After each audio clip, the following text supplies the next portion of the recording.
আসসালামু আলাইকুম, hello everyone. আপনারা কীরকম আছেন? ভালো আছেন? আমিও ভালো আছি। তো আজকে আমার মন করে না ভিডিওর ভয়েস দিবার, মানে একদম ইচ্ছা করে না, মন একদম খারাপ হয়ে গেছে। তো আজকে আমি আমার বাড়ির যাইতাম আসলাম, ভাবলাম বাড়ির যাই, তারপরে যাইতে পারছি না। ওটা আর কি, আজকে আমার মন মানে বেতালা খারাপ।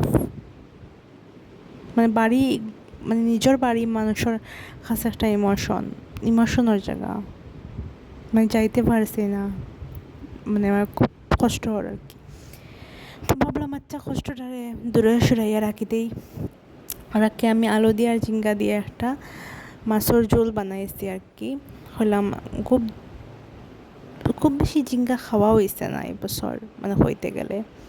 তো আজকে ভাবছি যে ঝিঙ্গা দিয়ে আলু দিয়ে বানাই, হয়তো মানে খাইতেও ভালো লাগবে, মনটা তোরা ভালো হইব। তো আমি আগে থেকে খাটিয়া দইয়া রেডি হয়ে রাখি দিছি, পেঁয়াজ তেল মশলা যা যা লাগে, মরিচ হলুদ জিরা গুঁড়া সব কিছু আমি অ্যাড করছি। তোরা বাজা বাজা হইয়া আইলে দইয়া রাখা ঝিঙ্গাটা আমি দিলাইছি, আর লগে ছোটো ছোটো মানে টুকরা করিয়া আলু দিছি।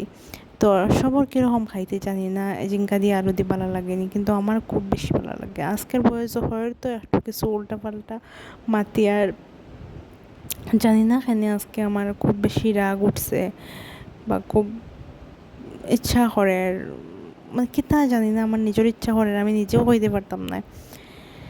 বাট আজকে আমার মানে ভালো লাগেন না, মানে সব কিছু বলতে গেলে আজকে আমার একদম ভালো লাগেন না। তো এখানে আমার ঝিঙ্গা সিদ্ধ হয়ে গেছে।